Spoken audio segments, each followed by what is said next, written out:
Welcome into 49ers Access. My name is Sterling Bennett, and day one of San Francisco 49ers OTAs is officially in the books. And today we are going to react to the standouts, the return of Christian McCaffrey, and dive into two key injuries that were announced today by San Francisco, that being Ricky Pearsall and Ji'Ayir Brown. So don't forget to like, share, subscribe on the audio podcasting platforms. Leave us that 5-star audio podcast review, and let's dive into Niners OTAs day number one.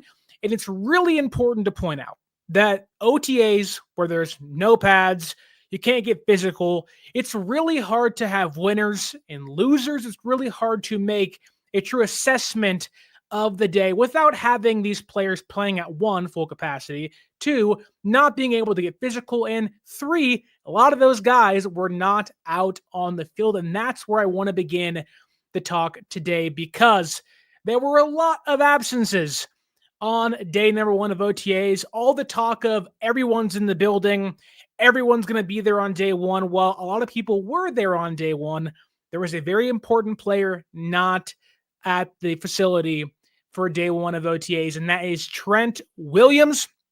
He is the key absentee of day one, and apparently he has not been at the facility for the last few weeks or so, but is expected to return very, very soon. It's worth noting that mandatory minicamp is roughly 2 weeks away, so he has to be there for, I think, a short 2 to 3 day period. He can obviously leave again, but with the contract stuff in the past, Trent Williams has not been there. He has been working out in Texas, so he isn't just sitting on the couch wasting away. He is getting ready for the season, just doing his own thing out there at his home in Texas. The next player that was absent was Yetur Gross-Matos. His is not related to contracts or injury stuff. He's having a baby, so congratulations to you, Yetur Gross-Matos. Not sure when he'll be back, but he wasn't there on day number one. One of the more concerning absences that was on day one was that of Alfred Collins, the San Francisco 49ers day 2 pick and round 2 pick. He's been dealing with a lingering calf injury. It doesn't sound too serious, but they're slow playing this, hoping to make sure it's a not a big deal come training camp and come preseason. So they're slow playing him. He was talking to trainers on the sideline today, getting very minor work done. So you can tell there is a slow buildup for Alfred Collins to make his Niner practice field debut. Also, Marquis Siegel, Kansas State safety they drafted this year on day 3. He wasn't there. Don't know why he didn't practice. Not sure if it's injury stuff or off the field stuff, but he wasn't practicing today. And then 7th round pick quarterback Curtis Rourke, still battling back from a knee injury. He did not practice today as well. Some other notable absences was Brandon Aiyuk. Obviously, torn ACL, torn MCL, still recovering. You're not going to see him for months on end. No Aiyuk today, no Curtis Robinson. He has, on top of Aiyuk, is recovering from a torn ACL that happened during the preseason last year. Didn't see Trent Taylor or Andre Dillard today. Both those guys were absent. Not sure what was happening there. Then some other guys that were on the sideline or just watching practice on the side was Fred Warner, very vocal, as he always is, kind of hovering around the practice, making his presence known, but not practicing with the team, which isn't a shock for a player like Fred. Malik Mustafa is not practicing. He's coming back from a non-torn ACL, but a re-injuring of the knee where he did tear his ACL, so he didn't practice today. George Odom didn't practice. Robert Beal Jr. didn't practice. Evan Anderson didn't practice today, nor did tight ends Ross Dwelley or Jake Tunges. So a lot of absences. I'm not sure how many there were, clearly above 15 on the day for a variety of different reasons. So when you have 90 players on your roster and 15 not there, a lot of them big players for you guys you want to have in there having these camp battles. That does tend to impact some things. One of the bigger groups that was impacted today was the safety room. No Malik Mustafa, no George Odom, and one of the first injuries reported today was that of Ji'Ayir Brown. He had ankle surgery, or as Shanahan put it, an ankle procedure, and is not going to come back until training camp. And That's a big deal for a player like Ji'Ayir Brown. They went and signed Richie Grant, Jason Pinnock, and Siren Neal. All three of those guys can play safety for you. In fact, Grant and Pinnock started at safety today with Odom, Mustafa, and Brown not practicing. And they looked rather competent. They're vets of 5+ years. They know how to play. And it's day one of OTAs. I wouldn't expect too much. But they looked fine for a rather, I don't want to say a weaker practice. But again, no pads. So how much can you make from that? That said, there are big expectations for a player like Ji'Ayir Brown coming into year number 3. There was a big jump in year number 1. He replaced Talanoa Hufanga, had a big interception in the Super Bowl, had a game-sealing interception against the Buccaneers in his rookie season, but fell off last year and looked nothing like the player he was toward the end of that rookie season. Now he's not going to be out there until July, fingers crossed, in training camp practicing. While OTAs aren't like the most valuable thing, when you are going to be ingrained in a camp battle with a new defensive coordinator, a new special teams coordinator that didn't draft you, it's really important to make that first impression. While I do think Brown makes the team, they brought in 3 other safeties that they want and think can actually be competitors for them and be viable pieces for them, whether on special teams or on Solid's defense. And to not be out there for the first, 10, 12 days, that isn't a massive loss, but it is something to watch out for as Ji'Ayir Brown's year 3 progresses, coming off now a knee injury, or an ankle injury, Not sure how severe it is, but when you're missing roughly a month of practice, that's not the most severe thing, but think of it this way. This was mid-season. That's a 4 to 5 week injury.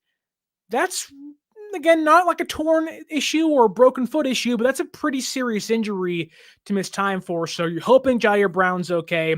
I think if he's fully healthy, he'll be this team's starting safety. But they brought in a handful of guys this year. They drafted a handful of guys this year that can play safety for them. So not the most opportune time to miss time for a player like Ji'Ayir Brown.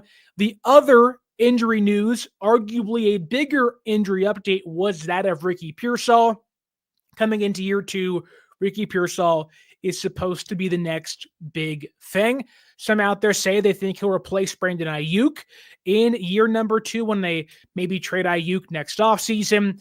But the expectations are very high for a player like Pearsall. You saw what he can do late in the year last year against the Lions, and throughout the second half of the season once he came back from being shot early in the offseason last year.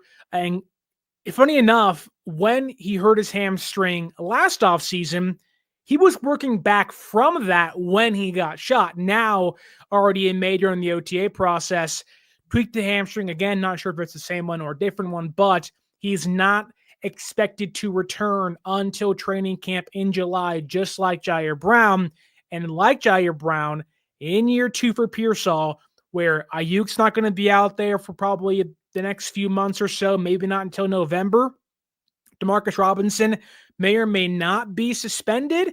You are hoping for Pearsall to take that next step and become the next number 1 weapon for a player like Brock Purdy as quarterback. And when you don't have those reps, you don't have the valuable time out there, you do start to wonder, if the hamstring problems linger. It ain't the first time it's happened in his tenure in San Francisco. So I'm not going to say it's too concerning, but my eyebrows are raised. Why every offseason is there hamstring injuries? Is it because you're simply outworking yourself, during the months of April and March, getting ready for OTAs and training camp? Or is it that we should be a little weary of, what could be happening to Pearsall and his hamstrings? He's reliant on his route running. If you can't use your legs, you can't be a receiver at the NFL level. So I don't think it's that big of a deal, but worth noting, when we all talked about having everybody there on day 1, Kittle and Trent and Bosa and McCaffrey and Purdy, then you learn what is your presumed wide receiver 2, maybe 1, barring the opponent or barring the play that Shanahan calls, ain't going to be out there for the next month. Not that there's chemistry issues, but there's a reason why they got contracts done for Fred and Kittle and Purdy. They wanted to avoid any issues that could arise that aren't football related. and you already have guys dropping down like Pearsall and Brown. So pivotal years for both those guys. Need both those guys to step up in a big way. But to me, Pearsall's is a little more concerning, knowing that the way Brown played last year, you can find a replacement for him.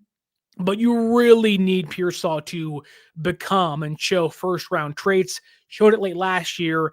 Not having him out there isn't the biggest deal, but again, you want to start, hit the ground running. And when you're not out there, you can't do that. So two, I don't want to say major, but 2 losses for San Francisco this early into OTAs. They're going to be back by training camp and should be healthy by week 1 of the NFL season, ready to go. Also worth noting, to all of you out there that bought Ricky Pearsall jerseys last year, donning the number 14, they are now outdated. Ricky Pearsall has changed his number to number 1. It's what he wore in college. Obviously couldn't have it last year because of Deebo Samuel. Now with Deebo gone, Pearsall, who isn't practicing now because of a hamstring injury, is now changing his number to number 1. So I'm sorry to everybody out there who bought Pearsall jerseys. Hopefully you didn't buy them this offseason, but they are now outdated. Maybe you can duct tape the 4 off of it because he is now number 1 walking into his sophomore season with the San Francisco 49ers. Rick Diaz here says on the YouTube chat, we are trying to avoid the injuries. Here we go one more time again. The season hasn't even started yet. Rick, I would tell you this. Injuries always happen early. Again, we have no idea as to why guys like Beal Jr. and Evan Anderson and Dwelly and Tunges and Odom didn't practice today. This is kind of similar to what Malik Mustafa's injury is, albeit not the actual injury being an ACL or a knee, more so the severity of it, saying, hey, these guys are going to miss a couple months, a month or so. So I wouldn't look too much into it. I don't think they're too serious, but if they linger, that's when we all say, what's going on here? Because, again, you can't have Pearsall, who is his entire game is reliant on route running, have chronic hamstring injuries, which kind of seems like it's the case for him during the offseason program because he had one last year and he has one again this offseason. Before we get to my top takeaways of OTA's day number 1, I want to pause here and ask you if you could to use that promo code 49ers Access, 49 ERS ACCESS at SeatGeek.com to save yourself $20 off your first purchase, whether it's baseball games, NBA playoff games, or buying tickets to watch the San Francisco 49ers this season. Go to SeatGeek.com and use that promo code 49ers Access, 49 ERS ACCESS. Papa J says here, what's up, Sterling? What's up, Papa J? I love the energy.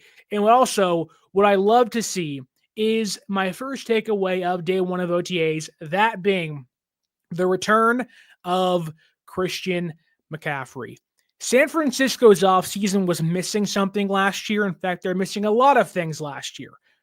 One of those key figures, one of the missing pieces, the ingredients of this Niners offensive recipe was the absence of Christian McCaffrey. And when you see Christian McCaffrey on the field, fully healthy, you see an entirely different San Francisco 49ers offense. Now, obviously, it's day 1 of OTAs. They're not going out there doing, 100-yard drills and marching the entire offense down the field and whatnot against the entire defense, but he looks fully healthy.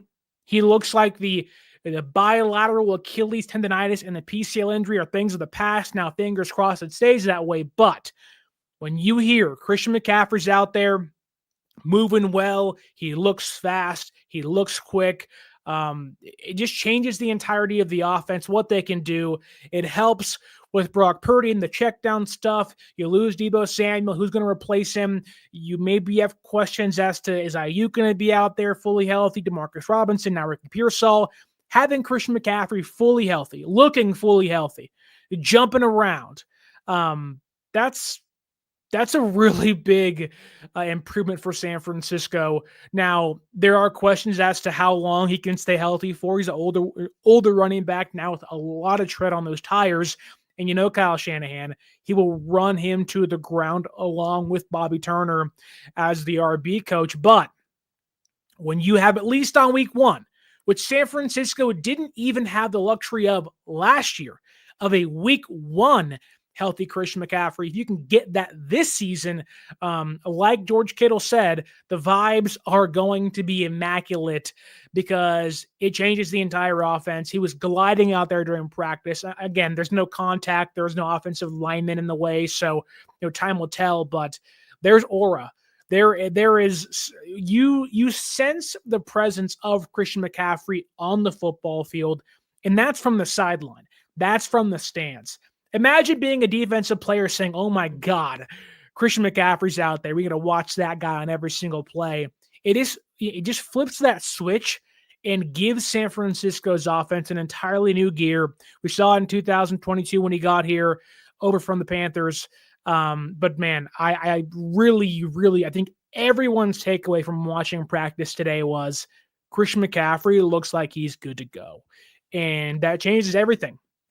Now, hope he can stay that way, because if he can't, there's a bigger concern behind that. You don't really know what you have in Jordan James. There's some good things you like, but he's a rookie.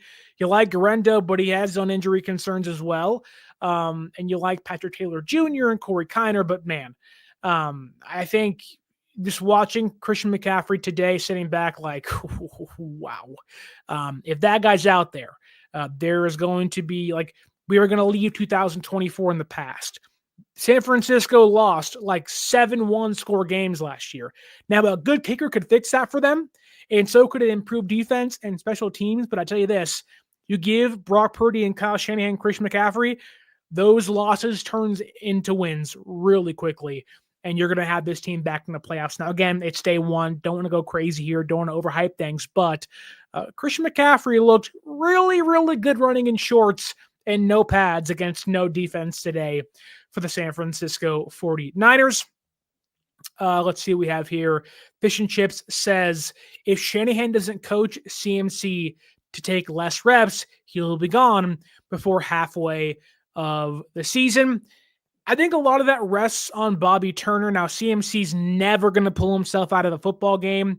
That's why it was so kind of like shocking where he was like, hey, someone come get me in that game against the Bills. Something was clearly wrong in that game. But I do think that there really needs to be a concentration to not limit Christian McCaffrey's reps per se, but just monitor them more carefully. Maybe don't have him being crammed between tackles, every single snap and whatnot. You have Jordan James. He is now kind of the inside zone guy running back in your room. Let him take some of those carries. I don't think you need to kind of just run CMC into the ground. So I don't mind CMC getting 17 touches a game, but let's limit how often there's 345-pound, 360-pound D tackles rolling on his ankles and stuff, because that's where things get really scary. So I agree with you, but for what it's worth, on day one of OTAs, Christian McCaffrey looked really healthy and looked like the old CMC we saw pre-injury, which I think we're all hoping will be the case going forward in 2025. Moving along to Brock Purdy. This was the first glimpse we saw of Brock Purdy post massive contract extension. Again, you're not throwing against the entirety of the defense. You don't have pressure in your face, really. Nobody has pads on, but Brock Purdy looked really sharp, really focused, very vocal today on day one, albeit technically it's like day 3 or 4 for them, but day one of the media being there and having access. He's yelling at coaches. He's not coaches, yelling at receivers and quarterbacks and making sure guys are in their right spots. There was a play today where Jauan Jennings stopped on his route and didn't run the full thing, and Purdy was screaming at him. And it's stuff like that. That's why you pay someone $265 million for the next 5 or 6 seasons. He is like, look, if we can practice how we play and get things down now and know where we have to be on day one of OTAs, it'll make the season so much more easier for us. It'll make things so much more fluid. I really think that for Purdy, it's like he already has established himself as a really good player, but it's maintaining that intensity. He talked about that when he got paid of like, I need to get back to who I once was on tape, on the field, playing in the system, but maintaining the intensity, not taking plays off, and really like saying, hey, look, this may be an easy practice in shorts with no pads, but it matters to get your end arounds better, or your curl routes, or your L routes, or your crossing routes down now, because once the season comes, it's full go. And this team has to be full go. So again, I'm not trying to say Purdy was incredible, but just he was sharp today. He was on point. His chemistry with Jauan Jennings is just A1. Like, we saw what Purdy was like with Brandon Aiyuk, and I put on Twitter last night, like, I can't hopefully to watch Aiyuk get back out there. Hopefully he's healthy this year, because him and Brock Purdy together are an incredible matchup, and it's a big mismatch for defenses.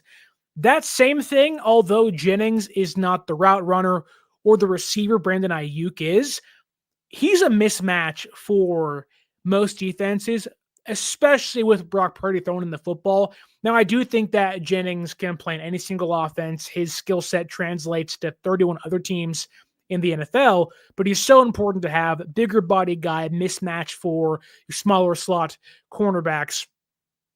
But he is just, he always finds a way to come down with the football. And yes, fish and chips, Jauan Jennings looked like the number one receiver, and he was practicing as that. Now, again, there was no Aiyuk, there was no Pearsall. Maybe that changes once those guys get out there, but Jauan Jennings looked like Jauan Jennings today, and he was setting the tone early. Him and Purdy were connecting over and over and over again. There was a play about halfway through practice, 3/4 of the way through practice, where he took a deep shot downfield towards the sideline in traffic. I think it was Renardo Green guarding him. It was good coverage. It was a better throw and a better catch, and it was like, wow. Jauan Jennings looked like a guy you want to pay again before he hits free agency next offseason. So Jauan looked great. Again, there was that small blip where he didn't finish his route, and Purdy like reamed him, was like, you need to get your ass in order really quickly here. So, but that's like the competition you want to see. That is I may get $60 million a year. I may be getting $53 million a year, but I'm going to push guys around. I'm going to be better. It's not about me. It's the team. And you have Purdy and Jennings. The chemistry's already there. They look sharp. There's somewhat of an electricity between those two guys, where it's like we see the game the exact same way. And like when you have receivers that know where to be for their quarterbacks, you have a quarterback that is more willing to give them the football over and over and over again. And you have that with Purdy and Jennings, hence why last year he almost caught 1,000 yards had it not been for an ejection in week 18. So good stuff from Purdy, good stuff from Jennings. Fish and Chip says here that Cone said CMC looks slow. I can't get into somebody else's eyes and whatnot. Maybe he saw it, I did, and I have no idea. But I don't know. I think CMC looked fine. I think the majority of people said Christian McCaffrey looked fine. So I would lean towards the majority compared to one person. But look, once Pats comes on, once offensive linemen get in there, things can change, and we'll address it then. But day one of OTAs where there is no pads, they're in shorts, they're running routes and running their plays against wind. All guys look fast. All guys, like, it's really hard to say some guys look slow. And we have no idea if those guys are taking things easy. So I doubt Christian McCaffrey is going 100% on day one of OTAs, mind you. So let's keep that in mind, and let's try to keep a balanced report here on the show. But moving along to, I think, a lot of people's kind of one player they're really interested in seeing if he can take that next step in year two. That is Jacob Cowing. Now, again, for much of a first day without pads can mean, which really is nothing, I'll tell you this. Jacob Cowing looks like a different player compared to year one. He looks like someone that went into the offseason, said, I need to get bigger, stronger. I need to change my body type. I need to put the work in where I can't be receiver 5 or 6 on this team. I don't want to be a punt return specialist on this team in year two. With no Aiyuk, maybe no Robinson, don't really know how much you get from Jordan Watkins in year one. You got to have guys like Cowing step up in the intermediate to get Aiyuk back on the football field. And Jacob Cowing, for again, as much as a day one can mean, looked really good. He looks bigger. He looks stronger. He looks like he belongs more in the NFL compared to last year, where it was like, he's really tiny, and it's going to be really hard to play that guy. I'm not going to make some outlandish statement and say, oh, yeah, Cowing will be great and he'll be a starter. But with no Aiyuk and no Pearsall, he was taking those first team reps with Jennings and Demarcus Robinson for the most part, and he looked a lot more like the part than last year.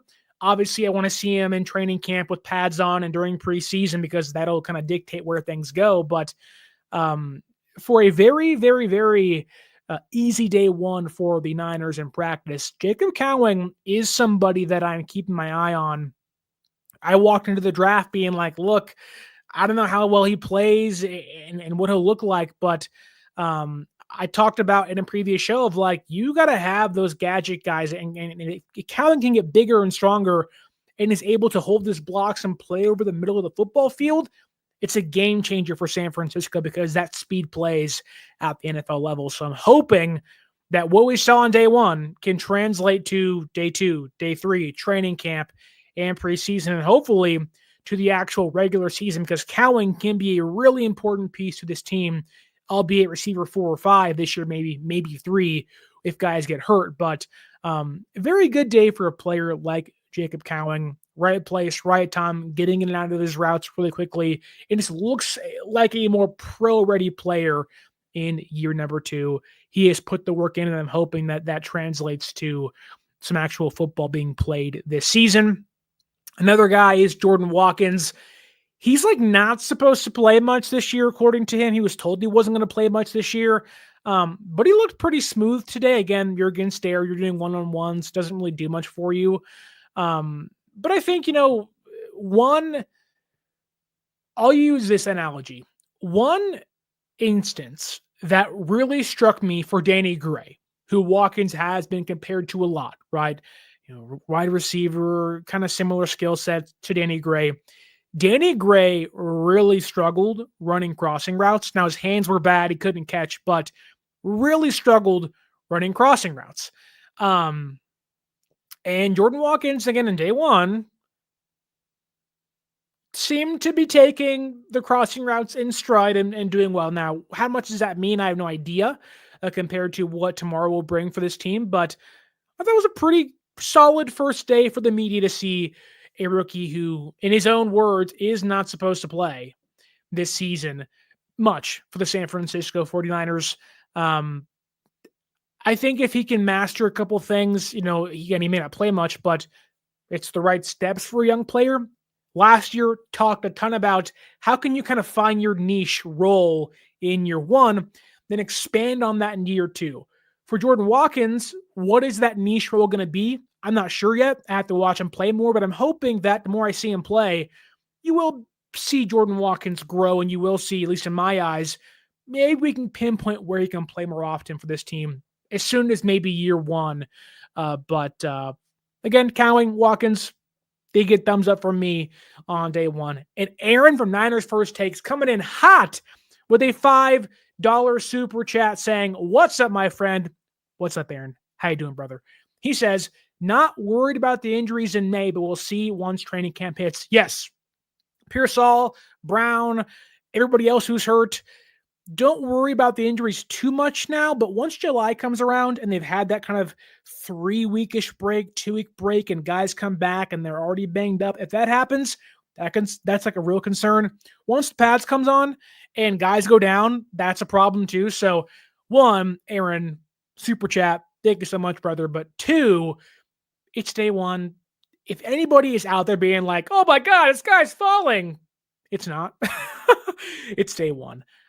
This is not a John Feliciano gets hurt and is out for the year stuff, and then Pooney steps up. This is I got hurt in the kitchen playing with the kids kind of injury. I ran too hard for a day and I'm a little sore. So they're taking things very lightly and knowing mainly about Brown and Pearsall, like you can't really afford to lose those guys. More about Pearsall this early in the year. So take things slow. No need to rush anybody back from anything. Rather have those guys good to go for training camp than risk those guys practicing in OTAs for any reason. But Bobo says here in the YouTube chat, when Cowing played, he did well. They were just force-feeding Debo, so Cowing didn't play much. Yeah, whenever I watched Cowing play, it left me wanting more, which is a good thing. Also, why it was perplexing to not see him play, knowing how bad they were last year. But I'm hoping that with Debo gone, Aiyuk, hurt, Robinson probably getting popped for suspension, that there is a route for Cowing to play more in 2025. And Fish and Chips says here, no more red shirting rookies. Well, I'll tell you this. While this has nothing to do with the idea of redshirting a player, not a single rookie took a first-team snap today. Now, again, a lot of guys are out, didn't practice, injured, weren't there, so take that as, what it is, but not a single rookie took a first-team snap today. I would expect that's probably going to be the case. I think the cornerback and defensive back room will I'll rephrase that. That'll change once guys once the pads come on, because Mykel Williams, Alfred Collins didn't practice today. Those guys will likely be starters for you on day one, so that'll change. But I think those are a given. When it comes to the competition spots, I think you're going to have to wait until pads come on to see, Marquise Siegel and Upton Stout get out there and play safety and play cornerback. Those are two things I'd watch for once pads come on, because when no pads are on, the receivers can do whatever they want to against defensive backs. Hence why I have my notes here. Renardo Green was getting picked on all day. Renardo Green was the quarterback's favorite target all day long. But I also think that means nothing, knowing that he's a kind of a bigger cornerback that wants to get physical with guys, and he can't. So I think Mykel Williams, Alfred Collins, those guys are guaranteed starters on day one. But I'm really looking forward to how the cornerback room rounds out once pads come on, because it's besides Green and besides Lenore, there's some question marks in that room. Trey Brown, if Ji'Ayir Brown's hurt, who steps up in between that stuff? If Mustafa isn't ready for day one, who's that guy? So we will obviously see. The offensive line stuff, with no Trent Williams there, Spencer Burford and Austin Pleasance got left tackle reps, which isn't shocking, but worth noting. Then there is Ben Barch, which we all kind of know this is this team's left guard, or at least will get a chance to be left guard going forward. He got almost the entirety of first-team reps today, so just small things to note for you that I saw today. Fish and Chips says here, Sterling, please tell me the ghost of Brandon Allen wasn't there. He wasn't. Not at all. Not at all. The ghost of Mac Jones was there today, but he was actually a real-life person that was behind Brock Purdy, and we all said, there's Mac Jones. Nobody cares. Moving along with the defense, D. Winters, linebacker room. Will Nicholas Martin start on day one? Will Chaz Surratt play and be a starter for Robert Saleh's defense? He loves him so much. That job is not going to be given away by D. Winters. I think when it's so funny, because when San Francisco drafted D. Winters, the talk was, oh my God, he's the next Aziz Al-Shire. He's the next Trey Greenlaw. He's a diamond in the rough. And I believe that. Maybe not to compare him to those players, but I think it's really important to take who D. Winters is in stride. He's a coverage first linebacker, which this team covets, that will fly around, will miss a ton of tackles, but I think in year 3 or 4 is rounding into form, where he didn't play in year 1 and year 2, played a lot last year. In year 3, I think you are going to see Fred Warner and D. Winters start the year out as this team's starting linebackers, as they should. Now, Warner didn't play today. Curtis Robinson didn't practice today. And so you saw Winters, Luke Gifford, and Bethune get first-team linebacker reps. Again, no Nicholas Martin out there. I think anybody expecting Nicholas Martin or Chaz Surratt to start for this team, I think is mistaken, at least on day one. I can't talk about week 8 But I think D. Winters, like, don't forget who we all believed he'd be. And I don't think he's there yet, but I do think D. Winters was drafted to inevitably replace Dre Greenlaw or be a part of that rotation. And you have and now look, they tried to bring Dre back, but I think they're okay. Like they should feel relatively comfortable with D. Winters out there. And he looked like that it was going to have to be a job that is ripped out of his hands, not given away. But got to stay healthy. Winters is always hurt. If he can stay healthy, he is your starting linebacker next to Fred Warner to begin this year. Nick Bosa, what can you say? He's ripped. He's jacked. He makes the girls and the men just like go, oh my God, Nick Bosa. Oh, he's incredible. As a football fan, there is a clear difference when you see Nick Bosa and Samo, Nick Bosa and insert other edge rusher. Even Nick Bosa and Mykel Williams, different players, different builds. Nick Bosa operates at an entirely different speed than everybody else. And he always has, but when you have a really young defense, it makes it much more noticeable where you're like, oh my God, Nick Bosa looks like he's on level 10 and these guys are on level 2 or 3. And it shows. Now, you are comparing Nick to rookies and year 2 guys, which isn't fair to anybody else, but he's just awesome. Nick Bosa is awesome. And today, funny enough, he got into the backfield again, no pads. So what is it worth? Got some pressure into Brock Purdy's face. Purdy was like, all right, F it, jump ball up in the air. He threw a pick to Trey Brown. But we know who Nick is. That's a play Nick does almost every single Sunday. He's always making plays for this team. And he's so good. Like, there's a clear difference of Nick Bosa and every other defensive player on this roster, not named Fred Warner and maybe Lenore, but Nick just separates himself on a snap-to-snap basis. And speaking of other defensive players, Mykel Williams, in person, he is big, he is quick, he's girthy, he is thick, he is dense, and he was chasing down runners. Mykel Williams, I have no idea what his actual production will be this year, but he looks the part. He is a man amongst boys, and he dwarfs some big tackles out there. He makes other defensive linemen look small. He is I don't want to say tank of a man, but he is like an iron giant out there, the way he's built. He's so strong. He's so quick. And I know we're going to hype him up and talk about Mykel all year long, but outside of the cornerback room, I really cannot wait to watch the pads come on for him because I'm tired of watching him bully ball boys and bully the coaching staff. I want to see him bully and go against Trent Williams and Colton McKivitz. Like, there's going to be a play in camp where, because Colton McKivitz is often susceptible to a bull rush, Mykel's going to do that to Colton McKivitz, and we're going to go, whew, look at that power.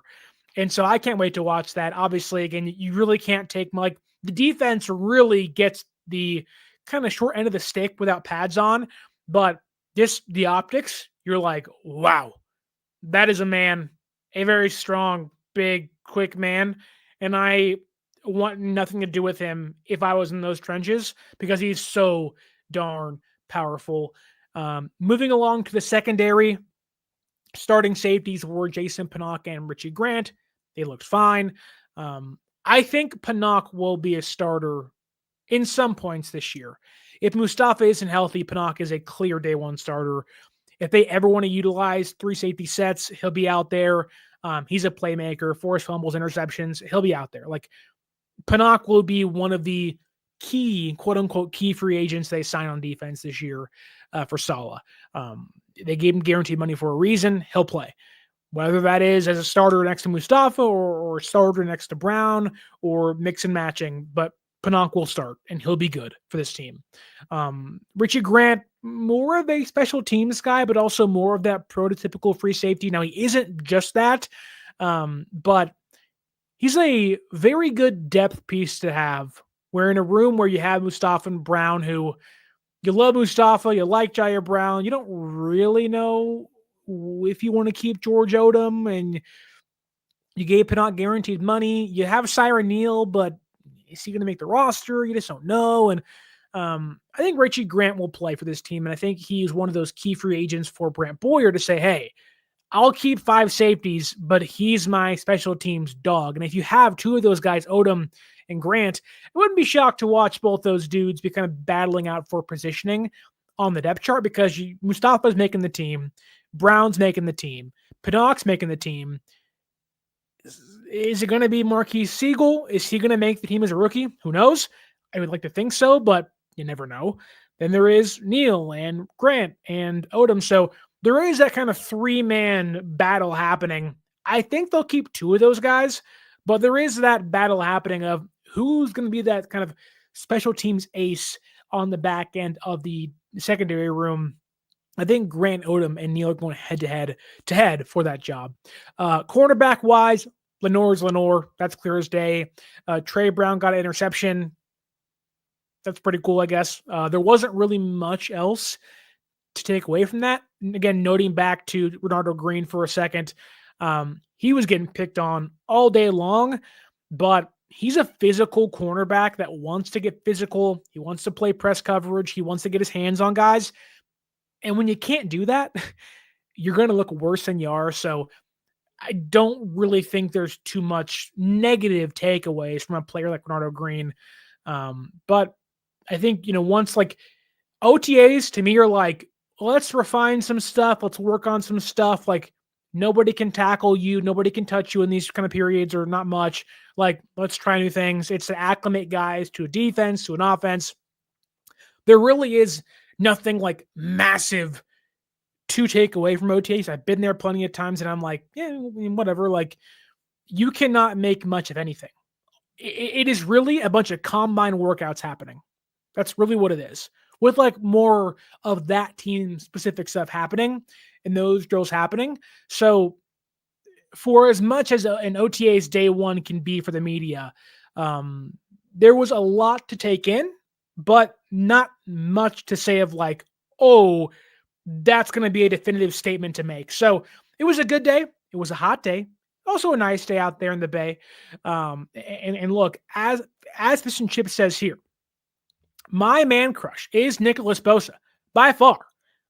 If you have any definitive takeaway here, my man crushes are Nicholas Bosa and Paul Rudd.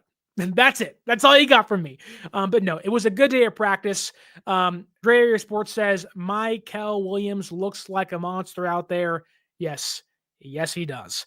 And a lot of today was optics. How do things look? How do they sound?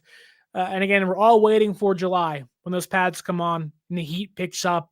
And those battles can really happen. But not too many concerning things. Obviously, some Pearsall injuries and some Browns injuries, but those things should get cleared up. And yes, Papa J, I did say Paul Rudd. That is my man's. Love me some Paul Rudd. But not too much to take away from today, but a lot of optic stuff.